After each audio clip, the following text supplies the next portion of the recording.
Dear students, हम लोग जैसा कि पहले से जानकारी है 10-10 प्रश्नों का सेट जो है वो हिस्ट्री में 5-7 एंशियंट हो गया है, मेडाइवल होगा, मॉडर्न चल रहा है। इसमें ज्योग्राफी में एक आध सेट किए थे वर्ल्ड ज्योग्राफी का, तो उसी क्रम में ये इंडिया का ज्योग्राफी है, ज्योग्राफी ऑफ इंडिया है, जिसका प्रथम ये सेट है।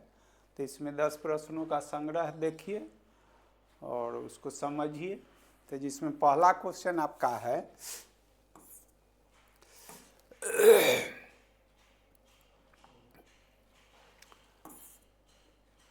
पहला क्वेश्चन कह रहा है कि भारत की भौगोलिक स्थिति के संबंध में कौन सा कथन सही है। ठीक है, ज्योग्राफिकल इसको क्या कहें, लोकेशन कहें तो कौन सही है। तो इसमें आंसर तो हो गया जी, सब सही है, हो गया। तो ये कैसे, तो कह रहा है जे विषुवत रेखा के उत्तर में, माने 0 डिग्री अक्षांश के उत्तर में बात सही है। तो अगर पूरा ऐसे देखिए, इसमें से इसे समझ में आ जाएगा ये तो सही है। अब इसको हम दूसरे रूप से समझा देते हैं। ये ज्योग्राफी में जैसा आप जानते हैं कि डायरेक्शन 4 ही होते हैं, जो पिछले भी क्लास में हमने कहा है। अपने से ऊपर को उत्तर, नीचे को दक्षिण, और लेफ्ट हैंड को हमेशा, मेरे लिए लेफ्ट ये है तो लेफ्ट हैंड को मतलब हमेशा वेस्टवार्ड मतलब पश्चिम की ओर कंसीडर करना है, और राइट हैंड को हमेशा ईस्टवार्ड। तो ये तो क्लासरूम में हम लोग एक दूसरे से अपोजिट डायरेक्शन में होते हैं, लेकिन जब ये पढ़ाने क्रम में तो हम भी आप ही के डायरेक्शन में हो जाते हैं। तो ऐसे समझिए, ये बोर्ड अगर ग्लोब है तो ये उत्तर है, ये दक्षिण है, ये पूरब है, पश्चिम है। बेसिक चीज़ हो गया, कोई बात नहीं है। अभी कह रहा है इसको तो हम एक अलग से ही तो मैप से समझाना, इसलिए तो अलग से आपको स्केच करेंगे इसका क्या मतलब है। तो यहाँ पर जो हमारे पास स्पेस है उसी में हम समझा देते हैं आपको। ये अगर ग्लोब है वर्ल्ड का, तो ये पृथ्वी का ये सेंटर है, समझ रहे हैं ना। इस पर अलग से आपको एक मिलेगा पूरा क्लास का ये, लेकिन इसको समझने के लिए क्यों ही सही है। तो ये जो है से आपका क्या हो गया, ये सेंटर है, तो ये क्या हो गया, रेडियस, त्रिज्या हो गया। ये जो मिला दिए तो ये डायमीटर हो गया, ये मैथ के भाषा में हो गया। लेकिन ज्योग्राफी में इसी को मतलब इक्वेटर कहा जाता है। ये वर्ल्ड के संदर्भ, इक्वेटर मतलब विषुवत रेखा। अब विषुवत रेखा जो है से ये 0 डिग्री अक्षांश पर है, हो गया। तो ये इक्वेटर हो गया। तो इक्वेटर क्या है, सच imaginary line which passes through 0 degree latitude which divides globe into 2 parts, that is northern hemisphere and southern hemisphere। जब इक्वेटर का डिफिनीशन हम लोग आगे पढ़ेंगे, क्लास चलेगा, तो विषुवत रेखा क्या है कि पृथ्वी या ग्लोब पर 0 डिग्री अक्षांश से होकर गुजरने वाली या खींची गई वह काल्पनिक रेखा जो पृथ्वी को लगभग 2 बराबर खंडों, जैसे ऊपर का उत्तरी गोलार्ध और दक्षिणी गोलार्ध में बांटती है, विषुवत रेखा कहलाती है। विषुवत रेखा किस किस महादेश से, देश से, किस शहर से गुजरती है, सागर महासागर, सब आपको मिलेगा चैप्टर में। तो यहाँ इमेजिनरी लाइन है, इमेजिनरी लाइन है। तो ऐसा भी क्वेश्चन जब थोड़ा थोड़ा आप धीरे पढ़ेंगे तो बहुत माइन्यूट चीज़ है जिस पर ध्यान दे। तो ये लाइन ही विषुवत रेखा इमेजिनरी है, तो 2 बराबर भागों में, लगभग 2 बराबर भागों में बांटती है। इसका ऊपरी हिस्सा जो है एन है और नीचे वाला एस है। Here N stand for northern hemisphere. यहाँ एन जो है से पोल नहीं है बल्कि उत्तरी गोलार्ध है, नॉर्दर्न हेमिस्फीयर। ये जो है से साउदर्न हेमिस्फीयर। हम बेसिक चीज से हम समझ रहे हैं, साउदर्न हेमिस्फीयर उत्तरी गोलार्ध और दक्षिणी गोलार्ध हो गया। तो ये तो बंट गया।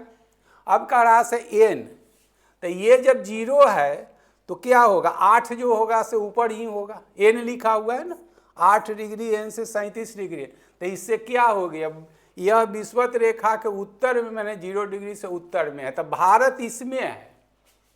इसका इतना मतलब, ही तो स्पेस कम है, हमको कुछ और बताना है, नहीं तो फिर से इस पर अलग से एक आपका सेपरेट क्लास है, जो पहले भी हम वीडियो सब बना चुके हैं लेकिन दूसरे लोगों के साथ, तो अपना आप सेपरेट किए हैं, तो सब कुछ आप देखिए। फिर करा 8 से 37, ठीक है। और फिर इसको भी और हम और तोड़ेंगे। फिर कह रहा है देशांतर। ये देशांतर का बार बार बोल रहे हैं, अक्षांश का मतलब either एनवर्ड either assured, that is latitude. Either you are either W R, that is longitude. अक्षांश से केवल हम दूरी मापते हैं, समय नहीं है। देशांतर से दूरी के साथ साथ सब आगे मिलेगा question, don't worry at all. तो ये ई है। तो आपने 0 डिग्री अक्षांश से तो अर्थ को क्या एन और एस में बांट दिया, दैट इज नॉर्दर्न और साउदर्न हेमिस्फीयर। और ठीक उसी प्रकार से जब इसको वर्टिकल बांटेंगे तो ये जिसको 0 डिग्री अक्षांश है तो ये 0 डिग्री क्या हो गया, देशांतर। इसको 0 डिग्री लॉन्जिट्यूड बोलते हैं। अब उससे इमेजिनरी लाइन जो गुजरती है उसको इक्वेटर कहते हैं। और 0 डिग्री देशांतर से, ये तो थोड़ा स्पेस कम है तो इस पर अलग से फिर आपको मिलेगा, समझाना है। तो इसी को आप ज्योग्राफी के भाषा में तो ये प्राइम मेरिडियन होता है, प्रधान यामोत्तर। आप अपनी बोलचाल के भाषा में बोलते हैं ग्रीनविच। ग्रीनविच जो है पॉलिटिकल और लंदन का एक स्थान है। और ज्योग्राफी में प्राइम मेरिडियन प्रधान, मेरिडियन का अर्थ है तो कोई एरिया ई और डब्ल्यू में बंट जाता है। क्योंकि पूरे ग्लोब को, अर्थ को बांटता है ई और डब्ल्यू, इसलिए से प्राइम और प्रधान यामोत्तर लिखा गया। सारा कुछ हम कहते हैं, इतना जरूरत नहीं है, और सारा क्लास में मिलेगा आपको। तो अब क्या हो गया, आपने ये इमेजिनरी लाइन से जो अर्थ को लैटरली या हॉरिजॉन्टली बांटा था तो ये नॉर्थ में बांटा था, और ये जब ये वर्टिकल बांटे तो ये क्या हो गया ई और डब्ल्यू, जो हमने अभी बताया कि जब वर्टिकली करते हैं तब मेरे लिए क्या है, इधर पूरब है, आप लोग के लिए पूरब इधर, तो हम भी तो ऐसे होगा ई और डब्ल्यू। तो देख रहे हैं केवल एन नहीं है, साथ साथ ई भी तो है। तो इसका मतलब ई आपके लिए क्या हो गया, एन ई हो गया, ये एन डब्ल्यू हुआ, ये एस ई हुआ, ये एस डब्ल्यू। भारत इसमें है। अब फिर इसमें अलग से हम आपको देंगे क्लास नहीं देंगे, वीडियो, यहाँ तो स्पेस नहीं है। इसमें फिर कहाँ, तो इसमें फिर कहाँ कहने के लिए, तो फिर हमको अलग से बनाएंगे, बना ही देते हैं। तो ये आपका क्या हो गया, ये हो गया, ये हो गया, ठीक है। तो अब देखिए, अब ये यही जो कहते हैं 8 डिग्री, तो 8 डिग्री जो है से यही आपका 8 डिग्री है, देख लीजिए यही 8 डिग्री है। ये 8 डिग्री क्या है, कन्याकुमारी है। 8 डिग्री 4 मिनट जो यही कन्याकुमारी है। तो कहाँ पर है, कन्याकुमारी तमिलनाडु का एक जिला है। और ये 37 डिग्री है, ये इसी को इंदिरा कॉल, तो पुराना ये है, तो ये लद्दाख में है। ये जो है 37 डिग्री 6 मिनट एन पर है। तो एन जो है ये नहीं एस और एन मान ली पूरा, इसलिए कि अर्थ ही India entirely place in northern hemisphere. ये अपने आप में क्वेश्चन है कि भारत पूर्णतः उत्तरी गोलार्ध में अवस्थित है, उसमें उस भारत का ये दक्षिणम हिस्सा है। और स्थलीय 8 डिग्री 4 मिनट से ये है, और 37 डिग्री ये है, तो दोनों एन में है। तो ये आपका क्या हो, इसका अक्षांशीय विस्तार आशय सही है, ये है। फिर कहता है देशांतरीय 68 से, तो ये जो है से आपका गुजरात जो है अंतिम, ये जो है से आपका 68 डिग्री से ये है, और ये है 97 से 25 ई के बीच में। तो यही पोरबंदर है या कि विभूति है। तो ये अरुणाचल तो आपको दिखिए रहा है, ये देखिए रहा है 8 डिग्री 4 मिनट जो है से कन्याकुमारी जिला है, तमिलनाडु का यही हिस्सा है। और ये जो है से अभी लद्दाख में जम्मू कश्मीर लिखा हुआ है। तो नया जो आएगा इमेज उसमें हम आपको बताएंगे, तो लिख तो दिए हैं। और ये जो है से इसी को इंदिरा कॉल कहता है, इंदिरा कॉल। तब भारत का उत्तरोत्तर बिंदु जो है इंदिरा कॉल वर्तमान में लद्दाख में चला गया है। पहले जम्मू कश्मीर लिखते थे, वो कितना पर है, तो 37 डिग्री 6 मिनट एन पर। भारत का दक्षिणतम और टेरेस्ट्रियल एक्सटेंशन, दक्षिणतम बिंदु बोलेंगे तब तो कुछ और हो जाएगा, इंदिरा पॉइंट हो जाएगा। तब भारत का अक्षांशीय विस्तार स्थलीय टेरेस्ट्रियल इसको बोलते हैं लॉन्गिट्यूड लैटिट्यूडल एक्सटेंशन। भारत का स्थलीय अक्षांशीय विस्तार मतलब लैटिट्यूडल टेरेस्ट्रियल एक्सटेंशन जो है से 8 डिग्री 4 मिनट से 37 डिग्री 6 मिनट के बीच है, जिसका उत्तरोत्तर बिंदु तो यहाँ ठीक है, इंदिरा कॉल है। कहाँ पर है वो, 37 डिग्री 6 मिनट पर। यह है वर्तमान में कहाँ, लद्दाख में। जबकि दक्षिणतम हिस्सा जो है स्थलीय कहते हैं, तो ये कन्याकुमारी है जो 8 डिग्री। लेकिन दक्षिणतम बिंदु जब बोलेंगे स्थलीय हटा देंगे तो इंदिरा पॉइंट हो जाएगा जो 6 डिग्री एन पर। वैसा क्वेश्चन होगा इसमें, वैसा बनाया हुआ है। तो जो है से ग्रेट निकोबार में। तो इसका मतलब समझे, सभी क्यों सही है, तो सभी है तो इसका क्या मतलब निकलता है कि भारत का 0 डिग्री से विषुवत रेखा से ऊपर है ही, तो भारत इसमें है। फिर जो है अक्षांशीय विस्तार 8 से 6 के 8 डिग्री 4 मिनट से 37, तो यही जो है से कन्याकुमारी है, ये जो है से लद्दाख का इंदिरा कौल है, 37 पर है। फिर देशांतरीय में 68 डिग्री कौन है, ये गुजरात का पोरबंदर पूछा जाता है। इस पर टाइम में क्या अंतर हो, ऐसा क्वेश्चन मिलेगा। और पूर्वोत्तर हिस्सा जो है ये अरुणाचल प्रदेश में है, ये किबूथी है, तो ऐसा मिलेगा। किबूथी जो होता है ये रखते हैं, इसको हम समझा दिए हैं। और इस पर अगर इस पर और देखते हैं तो ये देखिए, ये पूरा जो है से 2πr 360 डिग्री है, ठीक है। तो यहाँ से यहाँ तक जो है से 180 है, यहाँ से तो ये क्या है 90 है, ये भी 90 है, ये भी 90 डिग्री, ये भी 90 है, हो गया। तो ये जो है से 90 है, तो इसको इमेजिन कीजिए ये क्या होगा 45 डिग्री होगा। आई जब 0 है और इसको तोड़ दिए हैं कि 0 डिग्री ये क्या है अक्षांश है, ठीक है। तो मान लिए जो ये जो है ऐसे 8 है, 8 डिग्री 4 मिनट, तो 8 डिग्री 4 मिनट पर क्या है कन्याकुमारी है। फिर 45 है, तो 45 है तो 37 मान लिए जी, यहाँ पर 37 है। इस पर अलग से और बना देंगे, बना क्या बना हुआ है, आपको पढ़ाना है, चाहे क्लास जो आएगा जो चैप्टर तो उसमें तो विस्तृत जगह मिलेगा। ये है तो भारत जो है से इससे ऊपर यहाँ पर और इससे नीचे ये 37 होगा, तो मान लिए। फिर इसमें देखते हैं जो ये क्या होता है, ये 180 है, ये 180 तो आसपास दिक्कत नहीं है, लेकिन बोल दिए हैं फिर अलग से और साफ बना देंगे। तो ये 180 है, तो इसको मान लीजिए क्या हो गया 90 हो गया। तो भारत शुरू कहाँ से हो रहा है 68 से, तो मान लीजिए यहाँ पर ये 68 है और कहाँ तक जा रहा है 90 है, तो 97 तक। तो भारत जो है से यहाँ पर और इसके बीच में है, इसका इतना मतलब होता है। रटने के लिए तो हम लोग रट लेते हैं, भारत का अक्षांश 8 डिग्री 4 मिनट 37 डिग्री 6 मिनट और देशांतरीय इतना से, इसका कितना मतलब है, इसे जितना मॉडल का क्वेश्चन अब बना लेंगे। इस पर अलग से फिर जो मिलेगा आपको सब बना हुआ पहले से फिर और पढ़ाएंगे। तो शुरू हुआ है तो इसका सभी सही है। इसका मतलब Bharat India entirely place in northern hemisphere, Bharat पूर्णतः उत्तरी गोलार्ध में अवस्थित है। तो अवस्थित है कहाँ पर, तो 8 डिग्री 4 मिनट से 37 डिग्री 6 मिनट एन के बीच है। ये टेरेस्ट्रियल लैटिट्यूडल एक्सटेंशन है, मतलब स्थलीय अक्षांशीय विस्तार है। लेकिन भारत को अब कहेंगे अक्षांशीय विस्तार 6 से होता है, तो उसका उत्तरोत्तर बिंदु जो है नॉर्दर्न मोस्ट जो है क्या है लद्दाख में इंदिरा कौल है, जबकि साउदर्न मोस्ट जो प्लेस है चाहे पॉइंट है जिसको इंदिरा पॉइंट कहा जाता है वो ग्रेट निकोबार में है, वो 8 डिग्री पर न होकर 6 डिग्री एन पर है। तो ऐसा क्वेश्चन और सेट किया हुआ, हम लोग अगली क्वेश्चन में देखते हैं और क्या क्या है। ये तो बिना मैप का चीज़ है। भारत का इतना क्षेत्रफल है, विश्व को कितनी का, ये 2.4 है 3287263 वर्ग किलोमीटर, याद कर लीजिए।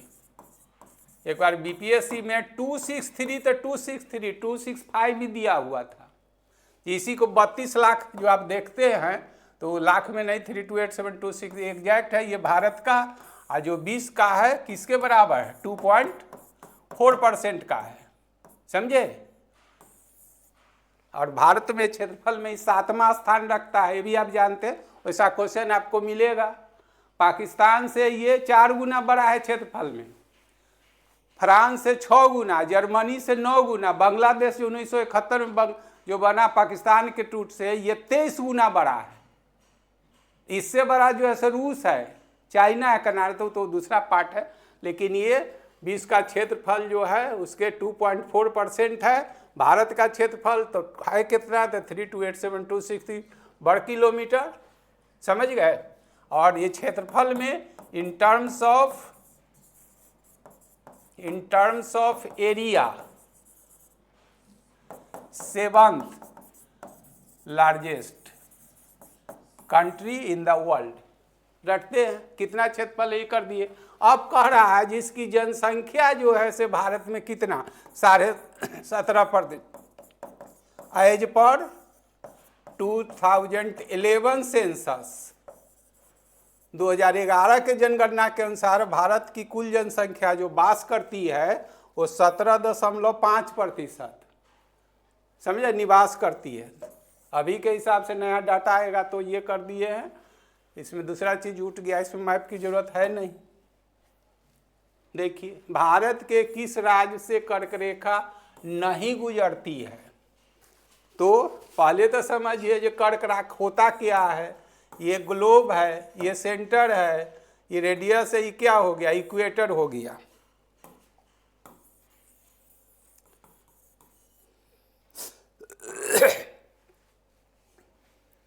ये आपका ग्लोब है, ये सेंटर है, ये रेडियस है, जो बार बार कहते हैं, कुछ नहीं है, ज्योग्राफी समझने का चीज है।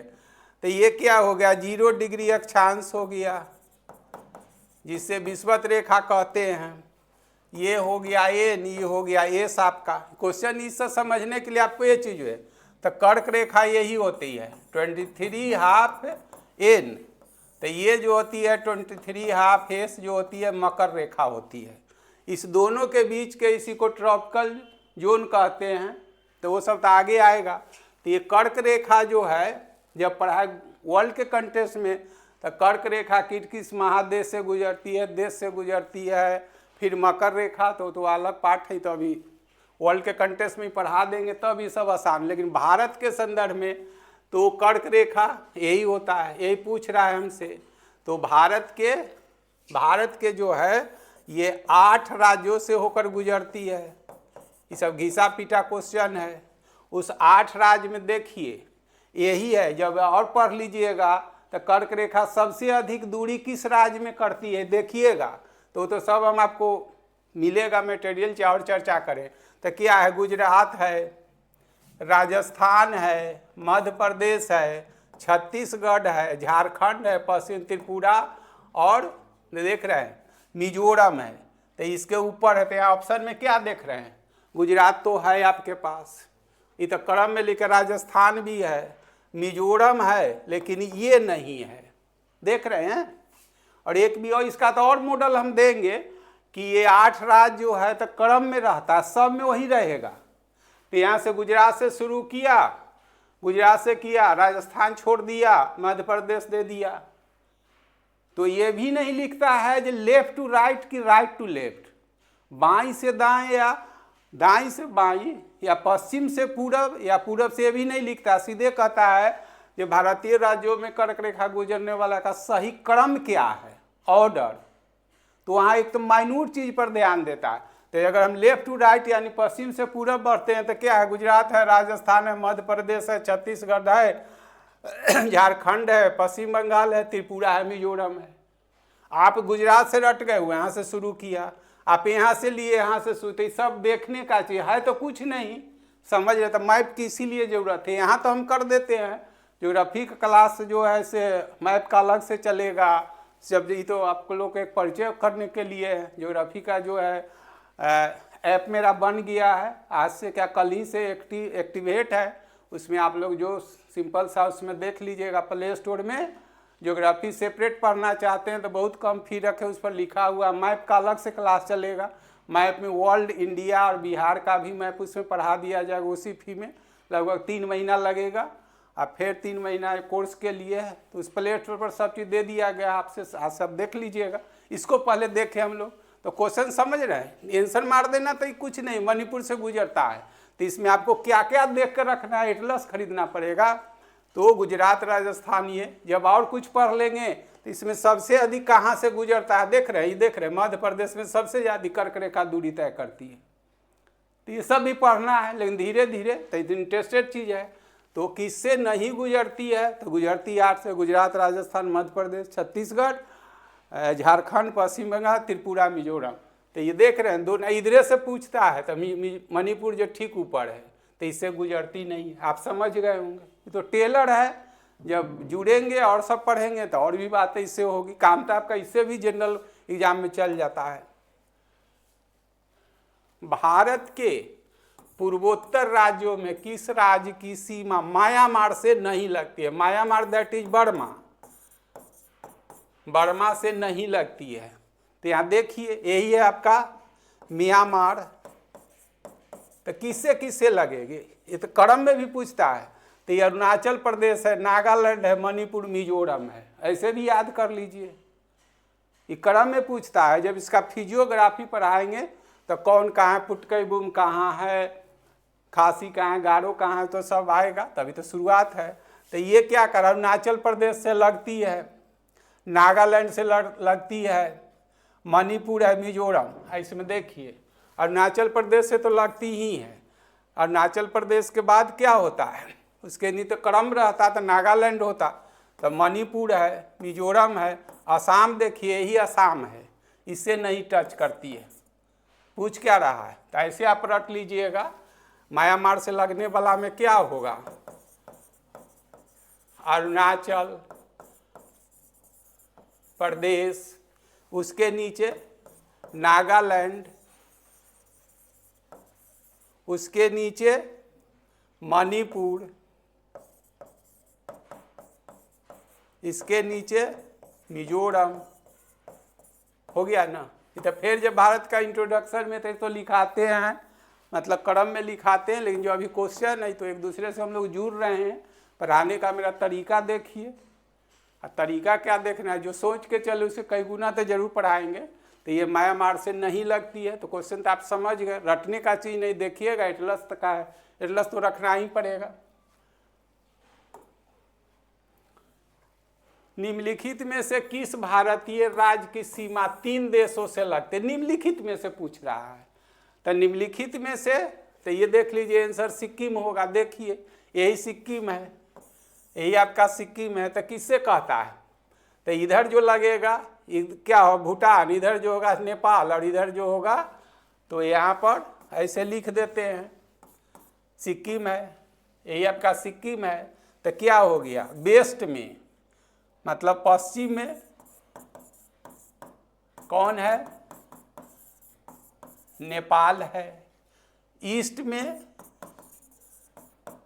में क्या है, भूटान है। और उत्तर कहें, नॉर्थ में चाइना है। रटने का चीज़ नहीं है। तो ये तो हो गया। असम देख रहे हैं, यहाँ असम का इसका कोई संबंध नहीं है, यहाँ पर केवल ये थोड़ा लग रहा है, इधर नहीं लग रहा है। मेघालय देख रहे हैं जो नीचे है, ये मेघालय है। त्रिपुरा है, तो यहाँ त्रिपुरा के लिए दूसरा क्वेश्चन होगा, शायद इसी में होगा, जो कौन ऐसा नॉर्थ ईस्ट का स्टेट है जो 3 तरफ बांग्लादेश से घिरा हुआ है, तो उसमें ही आएगा। तो आपका आंसर क्या हो गया, सिक्किम। अगर एक और भी क्वेश्चन होगा तो तीन देशों से सटने वाला ये भी है, अरुणाचल प्रदेश देख रहे हैं, ये भी है, इधर म्यांमार है, कुछ है नहीं। अगर इंटरेस्ट जगाएंगे तो देखते देखते जो सब क्वेश्चन एवरेज रहता है दोनों हाथ से बढ़ने वाला रहता, लेकिन वैसे पढ़ के आप जाए तो एक तो वो हो गया। अरुणाचल प्रदेश में भी तो यही है, इधर से लग गया चाइना या तिब्बत, इधर से कौन है, भूटान, इधर जो है से म्यांमार है, ये बर्मा का नया नाम म्यांमार है। तो ये भी क्वेश्चन आप सॉल्व कर लेंगे। फिर यहाँ पर देख लीजिए, ऐसा तो शायद क्वेश्चन होगा, नहीं होगा तो त्रिपुरा जो है 3 तरफ बांग्लादेश से घिरा हुआ है। ये तो समझने का चीज आ गया। भारत का मानक समय ग्रीनविच से कितना घंटे आगे चलता है, तो ग्रीनविच का मतलब हो गया 0 डिग्री देशांतर हो गया। अब भारत का IST हो गया 82.5 ई, 1 डिग्री देशांतर, 1 डिग्री देशांतर हम तत्काल लिखते हैं, ऐसे तो लिखेंगे नहीं, इसी को ई कहें या W कहें, ये 4 मिनट के बराबर होता है, आप लोग जानते हैं। ठीक है, तो पहले आंसर कर देते थे, कैसे होता है ये समझाते हैं। GMT का मतलब 0 डिग्री देशांतर, मतलब यही जो ग्रीनविच लिखा हुआ है, ग्रीनविच लंदन का एक स्थान है, इसी को प्रधान यामोत्तर कहते हैं। ज्योग्राफी के भाषा में प्राइम मेरिडियन है 0 डिग्री, वो लॉन्जिट्यूड मीन्स देशांतर है। तो GMT से 6.5 घंटा आगे चलता है, नहीं। GMT से 3.5 घंटा आगे चलता है, नहीं। GMT से 3.5 घंटा, GMT से ये 5.5 घंटा आगे चलता है। तो ये तो रट लिए। तो 0 डिग्री देशांतर मतलब GMT। और 82.5 में तो आपको, आप क्या जानते हैं, बार बार बोल रहे हैं कि अक्षांश का मतलब ऊपर नीचे, ऊपर का मतलब उत्तर, नीचे का मतलब दक्षिण, देशांतर का मतलब बायां दायां, बायां दायां। तो आप राइट हैंड को जिस डायरेक्शन में चल रहे हो, खा रहे हैं, सो रहे हैं, जग, राइट हैंड को हमेशा ईवार्ड दैट इज ईस्टवार्ड कंसीडर करना है, जबकि बाएं हाथ को, चाहे बाएं को, वेस्टवार्ड। तो अक्षांश ऊपर नीचे, देशांतर बायां दायां। ऊपर नीचे का मतलब उत्तर दक्षिण, बायां दायां का मतलब पूरा पश्चिम। तो ऊपर नीचे अक्षांश से केवल दूरी मापते हैं, जबकि देशांतर से दूरी के साथ समय मापते हैं। 1 डिग्री देशांतर बराबर 4 मिनट होता है। हो गया। अब आंसर हो गया जो 5.5 घंटा आगे चलता है। तो अभी पढ़े ना पिछले जो क्वेश्चन है उसमें कहा ना, भारत का अक्षांशीय विस्तार, तो 1 नंबर में अक्षांशीय विस्तार कितना था? अक्षांशीय विस्तार ये हम याद दिला रहे हैं, इस बार तो पूरा आपको मिलेगा। 8 डिग्री 4 मिनट से 37 डिग्री 6 मिनट एन। इसी पर ना कन्याकुमारी, इसी पर जो इंदिरा कॉल था, जो लद्दाख में हो गया। तो अक्षांश से तो केवल हम दूरी मापते हैं, समय का तो कोई संबंध है नहीं। तो देशांतरीय विस्तार, देशांतरीय विस्तार में आप देखेंगे ये क्या है, 68 डिग्री अभी लिखे हैं ना, 7 पहला क्वेश्चन नहीं था, से 97 डिग्री 25 मिनट ई के बीच है। तो हमको ये चाहिए, ये तो याद दिलाने के लिए चाहिए। तो क्वेश्चन जो ऐसे जनरल देते हैं, तो एक में अक्षांश पूछता है, देशांतर, लेकिन कमीशन देंगे तो अक्षांश के साथ पूछता है। बीपीएससी में पूछा हुआ है क्वेश्चन है, 45वीं या 46 में पूछा जा चुका है। भारत अवस्थित है और नीचा दे रहा था, तो ऐसा क्वेश्चन तो कहीं मिल जाएगा आपको। तो ये चाहिए, हो गया। अब जानते हैं आप इसको, हम समय ये है, जगह कम है, तो इसलिए हम फिर आपको समझा देते हैं।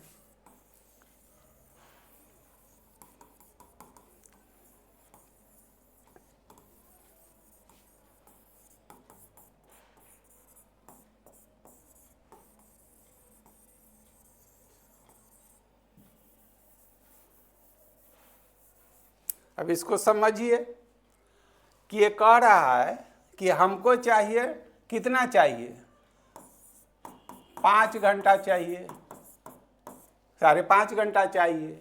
अब आप देखते हैं 68 में अगर से गुना कीजिएगा 4 मिनट से, तो जितना होगा ये 5.5 घंटा नहीं होगा। आप फिर 97 में गुना कीजिएगा 4 मिनट से, तो ये बढ़ जाएगा। हमको चाहिए, आगे पीछे की तो बाद में बात करें, 5.5 घंटा। तो दोनों का सम वैल्यू जिसको एवरेज लेते हैं, तो आप जब आप करेंगे होता कैसे है, तो 68 प्लस 97 को आप कीजिएगा, तो ये जो होगा ये 82.5 के बराबर होगा। इस 82.5 में से 4 में गुना कीजिएगा, तो जितना मिनट होगा वो 5.5 घंटा के क्या होगा। हो गया। अब बोलता है जो 5.5 घंटा आपका आगे चल रहा था, किसी का पीछे भी तो चलता होगा।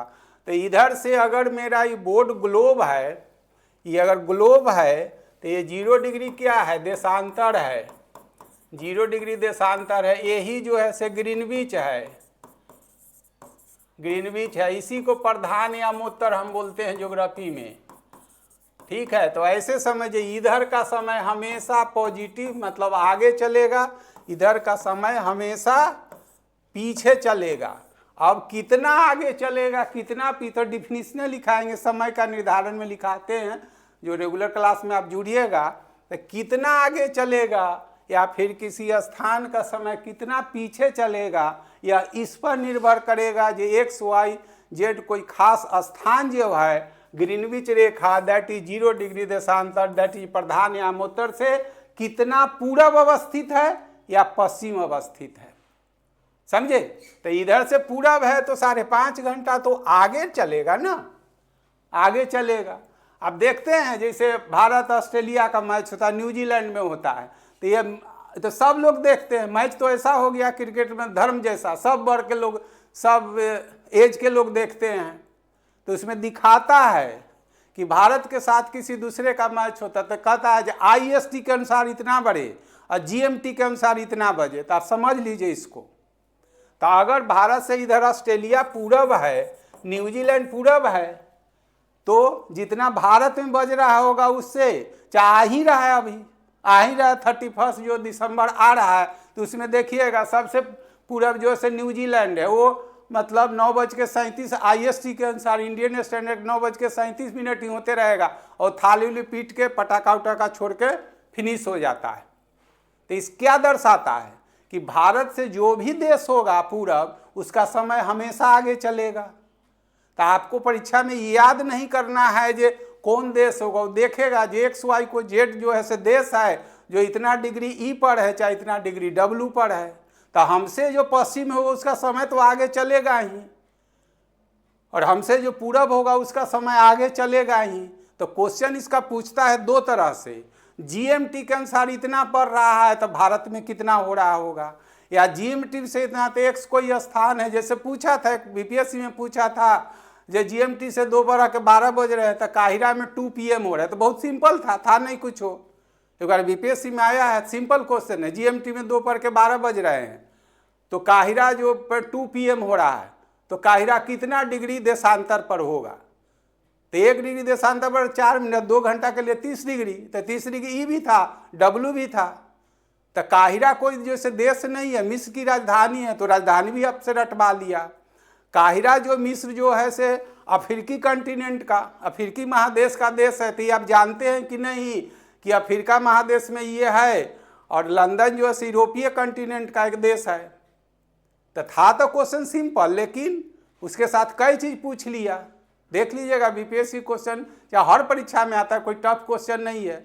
GMT के अनुसार दोपहर के 12 बज रहे हैं तो काहिरा में 2 PM, तो काहिरा कितना डिग्री देशांतर पर, तो आगे चल रहा है, इसका मतलब पूरब होगा ही। 2 घंटा हो रहा है तो 30 डिग्री देशांतर होगा, 30 E भी था, 30 W भी था।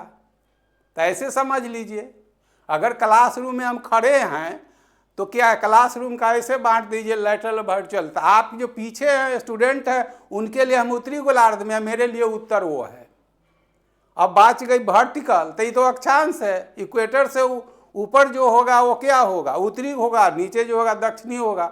अब वर्टिकल क्लास को बांट दीजिए, तो हमारे लिए पूरब इधर है, आप लोग के लिए पूरब इधर है। तो पूरब का समय हमेशा आगे चलेगा, लेकिन कितना आगे चलेगा वो इस पर निर्भर करेगा कि वह GMT दैट इज 0 डिग्री देशांतर, दैट इज प्राइम मेरिडियन से वो कितना पूरब है कितना पश्चिम है। तो जितना, ऐसा नहीं कि आप ही घबरा जाइएगा जो स्टूडेंट है तो पूरा देश हमको रटना पड़ेगा, ऐसा नहीं क्वेश्चन में रहता। सीधे XYZ लिख देगा, वो लिखेगा जी इतना E पर है, इतना W है। तो 2 मॉडल का क्वेश्चन रहता, एक GMT के अनुसार पूछेगा और एक IST के अनुसार। तो GMT मतलब 0 डिग्री देशांतर और IST का मतलब 82.5 E। हमारे बगल में पाकिस्तान है तो उस हमसे क्या है, पश्चिम है, तो उसका समय तो आगे चलेगा, सॉरी हमसे पीछे चलेगा। इसलिए कि सूरज पूरब की ओर उगता है और इधर का जो समय रहेगा वो आगे आगे चलेगा। वो यहाँ पर कर दिए, सारा कुछ कंसेप्ट दे दिए हैं।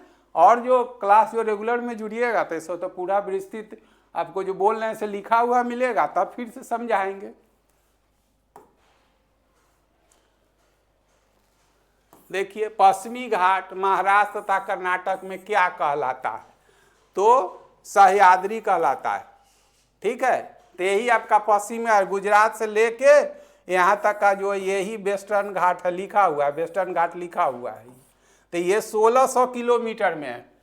ऐसे देख लीजिए वेस्टर्न घाट जो है से 1600 किलोमीटर में फैला हुआ है। इसका स्थानीय नाम अनेक है, स्थानीय नाम जो है से अनेक है। तो क्या कर रहा है, महाराष्ट्र तथा कर्नाटक में सह्याद्री कहलाता है। तो महाराष्ट्र कर्नाटक जो ऐसे आप देख रहे हैं, जब उससे एक और चीज इसमें जोड़ देते हैं, ये यहाँ से खंभात की खाड़ी जो है सो गुजरात है, खंभात की खाड़ी से लेके कहाँ तक, ये गोवा तक का जो क्षेत्र है, गोवा तक ये जो है कहलाता है कोंकण तट। कोंकण तट हो गया। गोवा से यहाँ तक जो कहलाता है कर्नाटक तक, ये या यहाँ तक जो होता है केरल तट। और कोंकण तट कर्नाटक इसी को सम्मिलित रूप से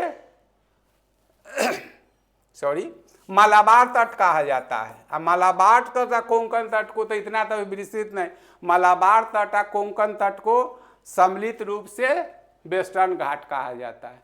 तो पूछ रहा है जो सह्याद्री कहाँ पर, तो इसका स्थानीय एक वो पाठ है, दूसरा पाठ है स्थानीय नाम जो है से ये लिख दिए हैं। उससे नीचे जब आ जाइएगा तो इसके साउथ में जाइएगा तो साउथ में कौन है, तमिलनाडु है। तो तमिलनाडु में नीलगिरी कहलाता है, ठीक है। और अन्नामलाई तो एक दूसरा चीज़ है। इससे अब नीचे जाइएगा तमिलनाडु से केरल में जाइएगा, केरल में तो ये जो है से कार्डेमम पर्वत कहलाता है, जिसको हिंदी में इलायची हो गया। हिमाद्री तो जब सालों भर ढका रहता है इसलिए हिमाद्री कहते हैं, और बृहत हिमालय को। अन्नामलाई जो है से एक पर्वत है, तो इसमें तो क्या कहें अन्ना, तो ये आपका ये हो गया पश्चिमी घाट को, पश्चिमी घाट खंभात की खाड़ी गुजरी। दो मॉडल का इसमें क्वेश्चन है, ये क्वेश्चन केवल एक मॉडल है। तो खंभात की खाड़ी से लेके कन्याकुमारी तक का तटीय भाग जो है से पश्चिमी घाट कहलाता है, जिसमें गुजरात खंभात की खाड़ी से गोवा तक कोंकण तट है। गोवा से यहाँ पर मंगलोर है, मंगलोर जो कर्नाटक में, इसको कर्नाटक तट कहते हैं। मंगलोर से यह कन्याकुमारी, इसको केरल तट कहते हैं। ये कर्नाटक का केरल तट को सम्मिलित रूप से मलाबार तट कहा जाता है। मलाबार तट और कोंकण तट को सम्मिलित रूप से पश्चिमी घाट, वेस्टर्न घाट कहा जाता है। दूसरा मॉडल का है, लेकिन बोल दिए हैं ये सब पढ़ना है, इतना इजीली भी नहीं लेना है। अब ये पश्चिमी घाट जो है से स्थानीय रूप में भी कई नामों से जानते हैं, इसका लोकल नेम है। जैसे महाराष्ट्र कर्नाटक में सह्याद्री कहलाता है, उसके दक्षिण जब आइएगा तमिलनाडु में तो ये कहाँ लिखा है, नीलगिरी पर्वत कहलाता है। इस पर और चर्चा करेंगे। नीलगिरी पर्वत की सर्वोच्च चोटी है डोडा बेटा है, जो ऐसे दक्षिणी भारत की दूसरी सर्वोच्च है, second highest peaks of southern India.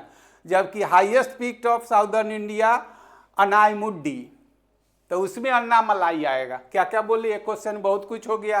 तो जो आपका क्वेश्चन है उतना ही समझिए कि पश्चिमी घाट कहाँ से कहाँ तक, तो यहाँ गुजरात से लेके कन्याकुमारी तक वो 1600 किलोमीटर में फैला हुआ है, इतना आप समझ लीजिए।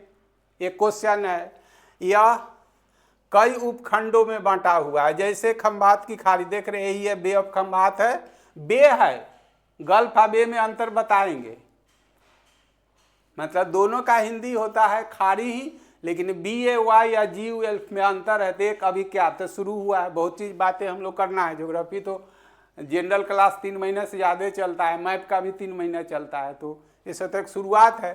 तो खंभात की खाड़ी से लेके गोवा तक का जो क्षेत्र है उसको कोंकण तट कहा जाता है। 760 किलोमीटर में फैला हुआ है। कोंकण रेलवे का नाम सुने होंगे। गोवा से मंगलोर जो है से तटीय भाग है, मंगलोर में ज़्यादा वर्षा होती है, बंगलोर में कम होती है, दोनों कर्नाटक में ही है। तो इसलिए बंगलोर जो है से वृष्टि छाया रेन शेडो के अंदर जाता है, जबकि मंगलोर जो है से पवनामुखी है। ये तो वर्षा में पढ़ाएंगे। तो यहाँ से यहाँ तक कोंकण तक, गोवा से मंगलोर तक का जो इसको कर्नाटक तट कहते हैं। मंगलोर से कन्याकुमारी तक का जो क्षेत्र है जिसको केरल तट कहा जाता है। कर्नाटक तट और केरल तट को सम्मिलित रूप से मलाबार तट कहा जाता है। यहीं पर मोपला विद्रोह हुआ था 1921 में। क्या क्या पढ़िएगा, कितना पढ़िएगा, हम तो सब कुछ बोलते हैं, जितना आप डाइजेस्ट कर पाइए कीजिए। अब मलाबार तट को और कोंकण तट को सम्मिलित रूप से पश्चिमी घाट कहा जाता है, जो 1600 में। ये पश्चिमी घाट का स्थानीय नाम अलग है। जैसे महाराष्ट्र कर्नाटक में सह्याद्री कहलाता है, उसके नीचे जो है तमिलनाडु में नीलगिरी पर्वत कहलाता है। नीलगिरी पर्वत की सर्वोच्च चोटी डोडा बेटा है, जो दक्षिण भारत की दूसरी सर्वोच्च चोटी है, जबकि नीलगिरी पर्वत की सर्वोच्च चोटी है 36 मीटर है। और ये है, और हिमाद्री तो उसको कहते हैं जो सालों भर से ये हिमालय जब पढ़ाएंगे तो उसमें बृहत हिमालय को, चूँकि सालों भर वो हिम से माने बर्फ से ढका रहता है, इसको हिमालय कहते हैं। अन्नामलाई पर्वत है, अन्नामलाई पर्वत की सर्वोच्च चोटी है ये अनाईमुड्डी, जो दक्षिणी भारत की सर्वोच्च चोटी है, जो 2695 मीटर। क्या क्या बोले, क्वेश्चन बहुत कुछ हो गया, डाइजेस्ट कीजिए, तो धीरे धीरे पढ़िएगा तो आपको बहुत कुछ समझ में आएगा। अभी तो एक दूसरे को जानना है, सीखना है। आ ही तो गया। दक्षिण भारत की सर्वोच्च चोटी कौन सी है? देखिए यहाँ अनाईमुड्डी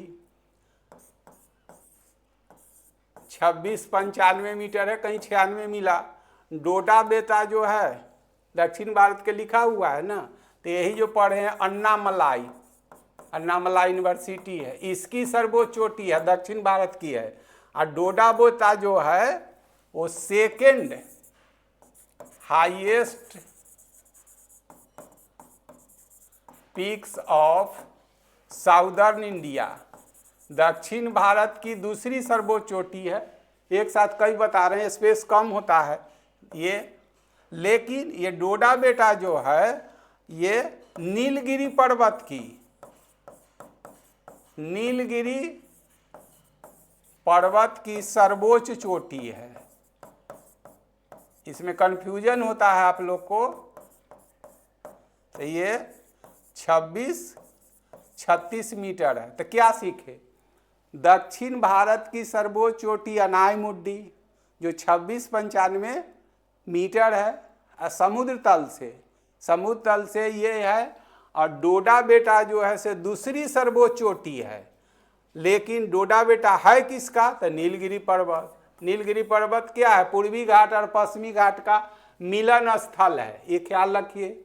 यहाँ अन्नामलाई तो यहाँ लिखा ही हुआ था अन्नामलाई, तो अन्नामलाई पर्वत है, इसकी सर्वोच्च चोटी ये है। और ये डोडा बेटा जो है से नीलगिरी पर्वत की सर्वोच्च चोटी है। कितना ऊंचा है दूसरी लिख दिए हैं। गुरु शिखर तो जो है 1752 मीटर ऊंचा है। ये आप नाम सुने होंगे, अरावली पर अभी बड़ा मुद्दा चल रहा है। अरावली पर्वत की सर्वोच्च चोटी है। सारा चीज एक के साथ कर दिए हैं और तो इसमें कुछ बच नहीं रहा है। और एक चीज और सीख लीजिए तो सब प्रॉपर क्लास में आइएगा तो सब मिलेगा, जो एकदम कॉमन क्वेश्चन है। नीलगिरी पर्वत जो है बीपीएससी में 2 बार आया, पूर्वी घाट तथा पश्चिमी घाट का मिलन स्थल है, मिलन स्थल है।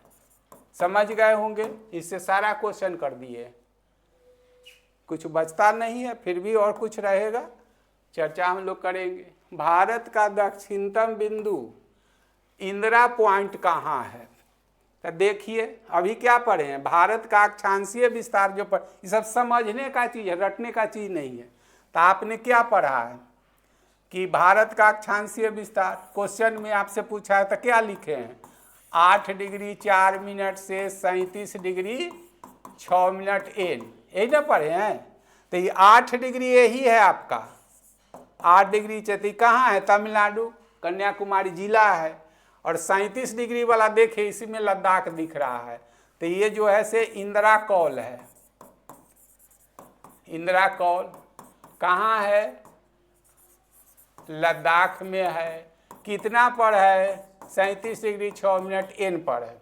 हो गया। तो यहाँ पर देखिए, तो आप तो बार बार यही दोहरा रहे हैं कि भारत का लैटिट्यूडल एक्सटेंशन जो है ये 8 डिग्री 4 मिनट से 37 डिग्री 6 मिनट एक टेरिस्ट्रियल लैटिट्यूडल एक्सटेंशन है, स्थलीय अक्षांशीय विस्तार है, जिसको आप लोग अपनी बोलचाल की भाषा में चाहे जो किताब है कुछ उसमें लिखा है, मुख्य भूमि का ये विस्तार है। ठीक है। तो ये पहले तो इंदिरा पॉइंट जो है ये स्थलीय नहीं है, जलीय है। तो ये कहाँ पर है ये अब देख लेते हैं। तो ये कन्याकुमारी से देकर इंदिरा कौल तक जो है से ये स्थलीय है। ये 8 पर है, 37 पर, एक समझ गए। अब कह रहा है 8 पर है, तो 8 पर अंडमान निकोबार तो यहाँ है, तो 8 पर तो है, तो ये तो नहीं होगा बृहत निकोबार में। 6 पर है लेकिन लघु निकोबार कहता है, इसका आंसर जो होगा ये होगा। समझ गए? 6 डिग्री पर, तो यहाँ जो आप पढ़े हैं कन्याकुमारी जो है, तो ऐसे आप देख लीजिए, ये आपका 37 डिग्री 6 एन हो गया ये। ठीक है। ये जो है सो इंदिरा कौल है, हो गया। ये आपका 6 डिग्री एन पर है, ये आपका है इंदिरा पॉइंट, हो गया, इंदिरा पॉइंट है, इसे समझ लीजिए। इंदिरा पॉइंट है कहाँ, तो ग्रेट जब पढ़ेंगे हम लोग, तो जब भारत का द्वीप समूह पढ़ेंगे तो द्वीप का मतलब होता है स्थलखंड जो चार तरफ जल से घिरा हो, इसको आइलैंड बोलते हैं। टापू भी एक बोला जाता है, तो अभी एक के साथ नहीं लोड पाइएगा। अब प्रायद्वीप का मतलब क्या होता है, जो ऐसा स्थलखंड तीन तरफ से ढका मतलब जल से घिरा हो। तो दक्षिणी भारत जो है पॉलिटिकल वर्ड बोलते हैं हम लोग, लेकिन जब इसी को ज्योग्राफिकल में करते हैं तो पेनिसुलर इंडिया, हम खुदे लिखेंगे प्रायद्वीपीय भारत, पेनिसुलर इंडिया। तो पेनिसुलर इंडिया का मतलब क्या, ये अरबियन सी है, ये इंडियन ओशन है, बे ऑफ बंगाल है। तो यहाँ से कहाँ से प्रायद्वीपीय भारत हम चर्चा करेंगे। तो ये नीचे वाला भाग है, यही जो है से आपका प्रायद्वीपीय भारत है, यही प्रायद्वीपीय भारत है। इधर अरबियन सी, अरब सागर, ये इंडियन ओशन या बे ऑफ बंगाल है, ये समझ गए। अब कह रहा है कि जब भारतीय द्वीप समूह को पढ़ेंगे तो भारतीय द्वीप समूह का क्या मतलब होता है। जो द्वीप का मतलब चारों, तो भारतीय द्वीप समूह तो एक जो है बंगाल की खाड़ी में है, जिसको अंडमान निकोबार द्वीप समूह कहते हैं। इधर वाला जो अरबियन सी में सो लक्षद्वीप समूह कहते हैं। लक्षद्वीप समूह जो है परवाल या मूंगा से बना हुआ है। तो परवाल क्या, सिलेंट्रेटा फाइलम का समुद्री सूक्ष्मजीव होता है, जिसका शरीर कड़े आवरण से ढका होता है। तो ये बना, लेकिन इधर वाला ज्वालामुखी उद्गार से, तो जब आइलैंड पढ़ेंगे तब कितना बोले अभी एक क्वेश्चन के, लेकिन पढ़ना आपको सब है, ऐसे पढ़ के जाइए, कोई ऐसा क्वेश्चन नहीं छूटेगा। थोरो पढ़ने की सेट उट बनाते हैं, बनाइए, आपकी ड्यूटी है।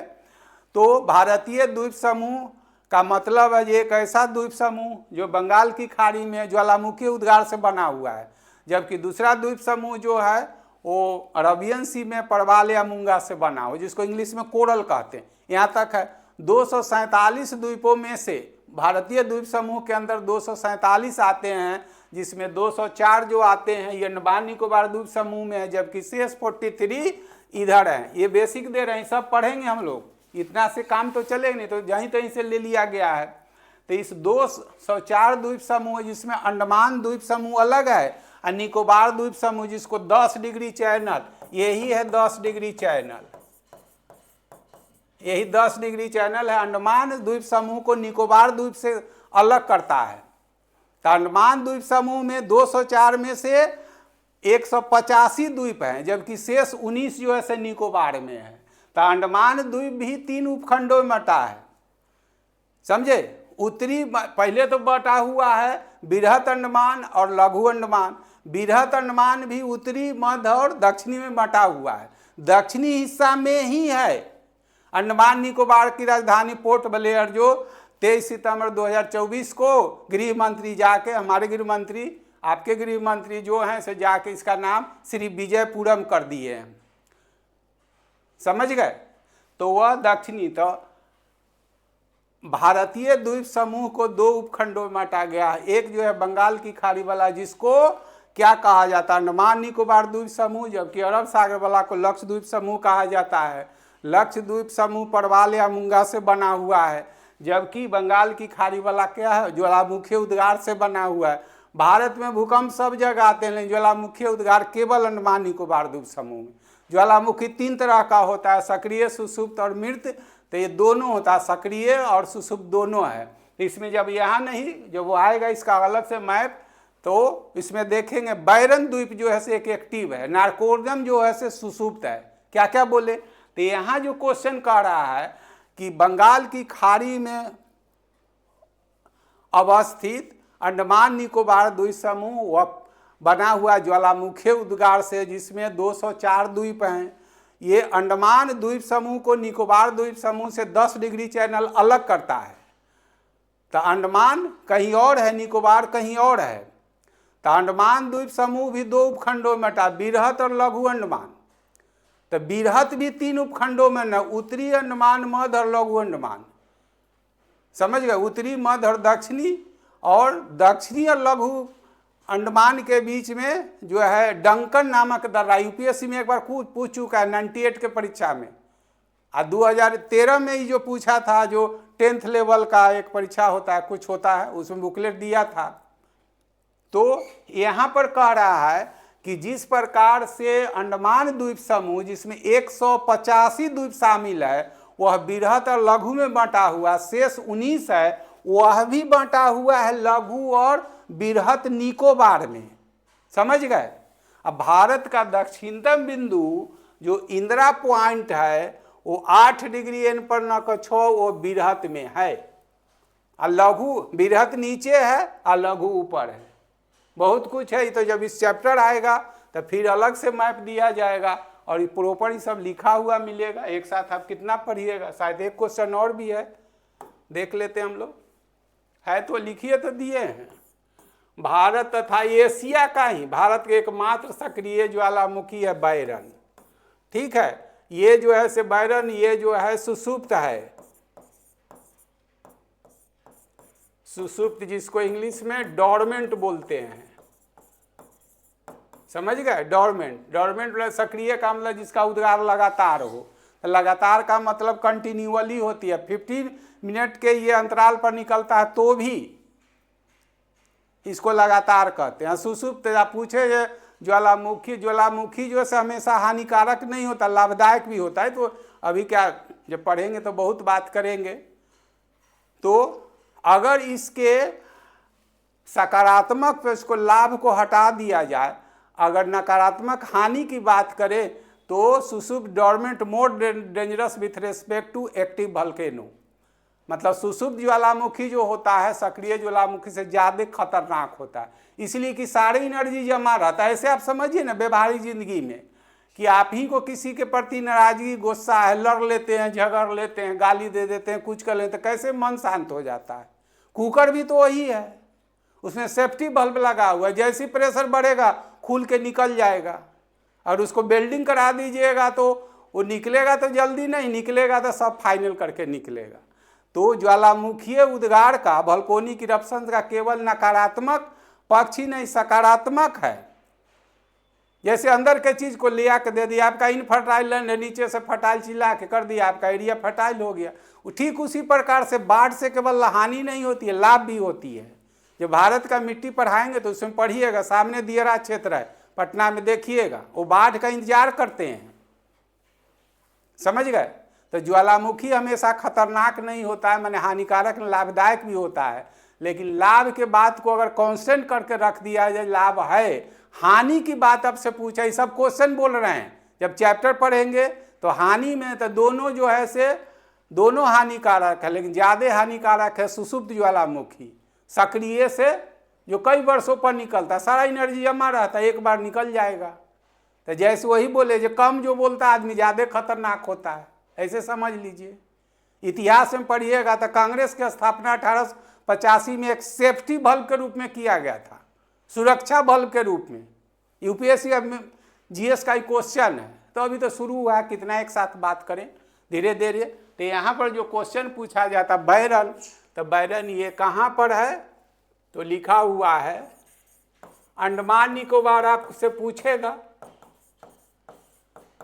और तंग करेगा तो मुख्य रूप से ये जो है से अंडमान में है। और अंडमान की राजधानी जो है से पोर्ट ब्लेयर अभी श्री विजयपुरम जो कर दिया गया 2000, आप देखिएगा आपके एटलस में क्या है, नया होगा पोर्ट ब्लेयर अभी जो है श्री विजयपुरम कर दिया गया है। ये 23 सितंबर 2024 को ये नामाकरण गृह मंत्री का काम है करना, गृह मंत्री सब कुछ होते हैं। तो इससे आप ऊपर देखिएगा तो यहाँ पर है ही, यही देख लीजिए अंडमान निकोबार, तो यही दोनों अलग किया है।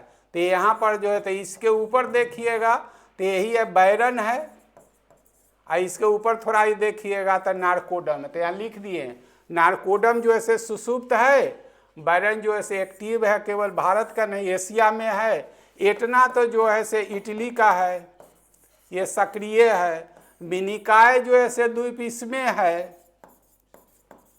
मिनिकाय द्वीप ये अरबियन सी का है। ये मिनिका भारतीय द्वीप समूह को बंगाल की खाड़ी वाला को अंडमान निकोबार जो ज्वालामुखी उद्गार से बना हुआ है, अरब सागर का जो द्वीप है परवाल या मूंगा से बना हुआ है, समझ गए।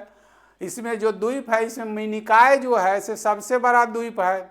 ये मात्र 32 वर्ग किलोमीटर में फैला हुआ है ये लक्षद्वीप समूह, जबकि ये लगभग 8300 वर्ग किलोमीटर में फैला हुआ है। तो ये 32 वर्ग किलोमीटर में फैला हुआ है 43 द्वीप, और उसमें केवल मिनिकॉय जो है सबसे बड़ा है, लगभग 5 वर्ग किलोमीटर है। अब सब परवाल से बना हुआ है, लेकिन यहाँ पर घोड़े के नाल के आकार का हॉर्स शेप्ड जो इसका संरचना, विशेष संरचना जिसको ज्योग्राफी में एटॉल कहा जाता है। तो सारा कुछ बोल दिए, सबसे बड़ा है। तो मिनिकॉय जो है ये द्वीप जो है अरब सागर का है, जो परवाल से बना हुआ है। ये सुषिप्त है, ये सक्रिय है, इतना जो है इटली का सक्रिय है। Thank you. 10 क्वेश्चन हो गया। ऐसे ही सब मैप से आपको मिलेगा। ज्योग्राफी का शुरू हो गया है, 1-2 दिन में वीडियो आपके सामने आ जाएगा और जो बना हुआ है।